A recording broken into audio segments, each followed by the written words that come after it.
Hello everybody and welcome to a quick UFC2 tutorial video showing you how to improve your ground game. Now this video will feature the 4 most important points of the ground game, which are submissions, transitions, ground and pound and stamina control. Now the first point we will discuss, and arguably one of the 2 most important, is the transition game. Now if you can't keep your opponent on the ground, then it is very likely not worth your time trying to take them to the ground. So the main part of that you're going to need to learn is how to defend transitions. Now UFC in itself gives a very vague description of how to defend transitions, with pressing the right trigger or R2 and in the direction of the transition.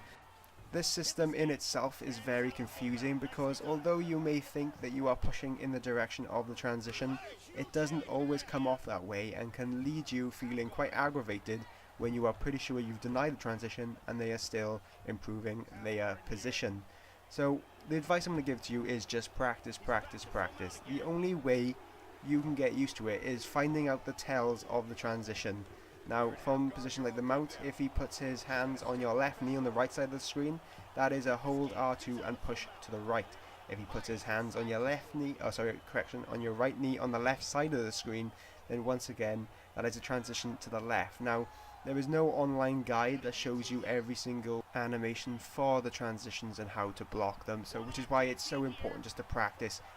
Now I will later on launch a video showing you lots of the main positions and their transition defenses, but that's going to take me quite some time to put together. So lots of this without finding the superb online guide with every position and defense is just trial and error. It's how I did it, and it's why I became quite good at the ground game, and that's what I'd recommend to you. There's no better way than you trying to figure it out on your own. Now there are a few positions which are the most infuriating where you purely just can't figure out a transition, and there will be guides for some of those, like back sitting, where people can just seemingly escape and counters have to be timed so perfectly, but there are videos out there for positions like that.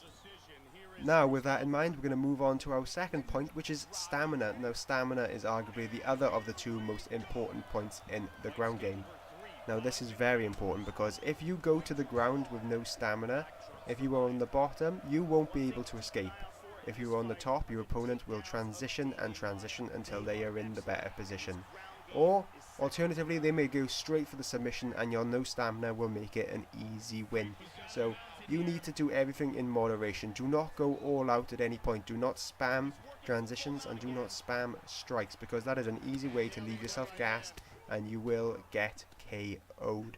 So don't be afraid to move nice and slowly on the ground. If your opponent is the type of person who just spams transitions to try and escape, just sit there and block them as in the first point. By blocking these transitions, you will cost your opponent a lot of stamina, allowing you to move your position freely, and with no stamina they can't block transitions. So you will be able to move straight into the dominant position and finish the fight. Just don't be the one to run out of stamina, and it is easier said than done, where lots of times you can run out of stamina before you even realise it.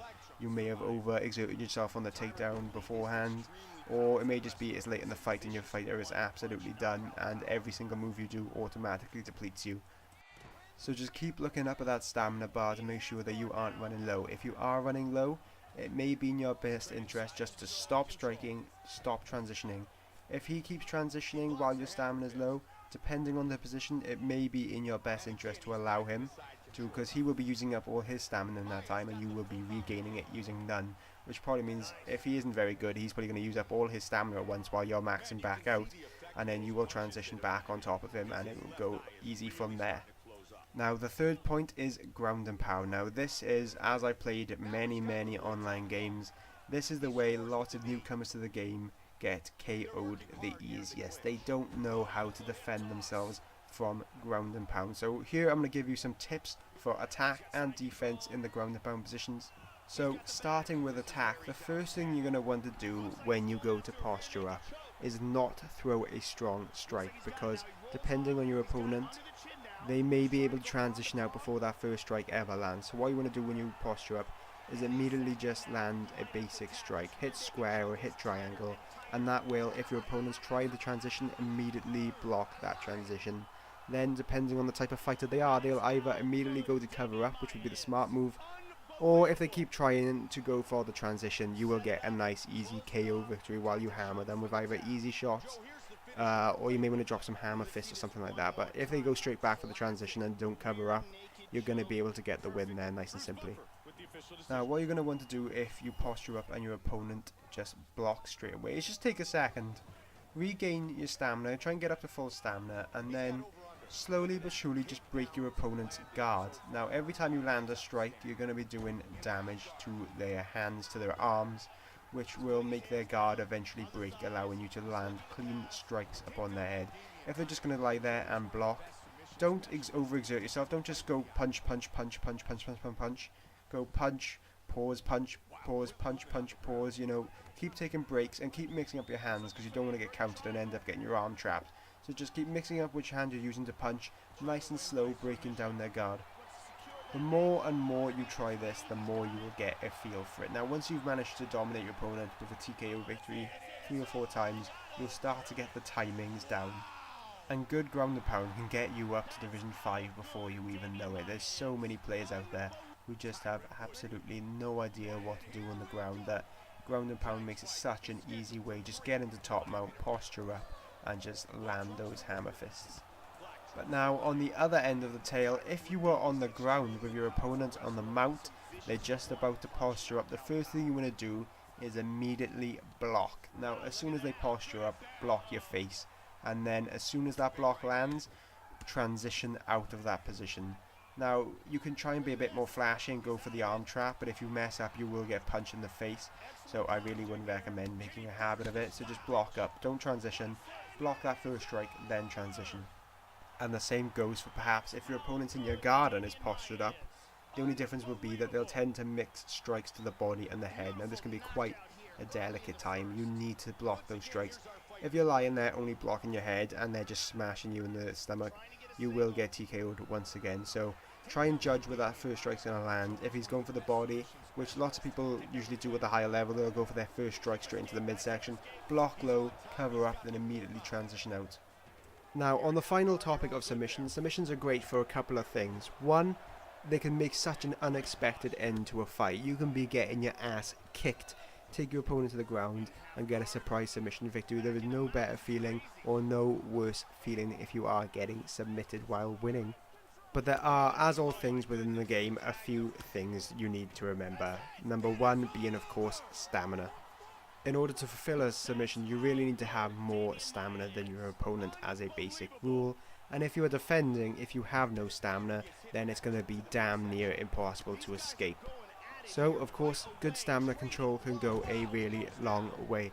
Now, one of the other things submissions are really good for is point scoring.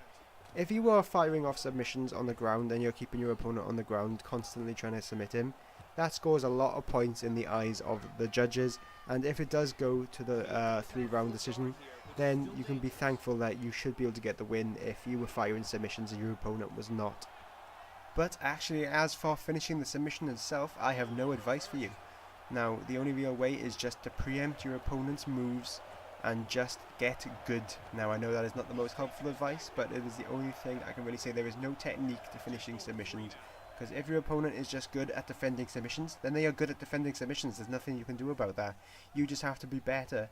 And the only way you can do that is to try to preempt what your opponent's going to do ahead of what they do. So if you do have any questions whatsoever, or you want more points delved into, drop me a message or a comment in the video and I will get back to you, because there's nothing I love more than playing a bit of UFC2 and helping other fighters get better, because it is no fun if you are going online and getting your ass knocked out every time you play. No one wants to play that, and it will probably completely dishearten you. So if you have any questions, just drop them in the comment section and I'll get back to you.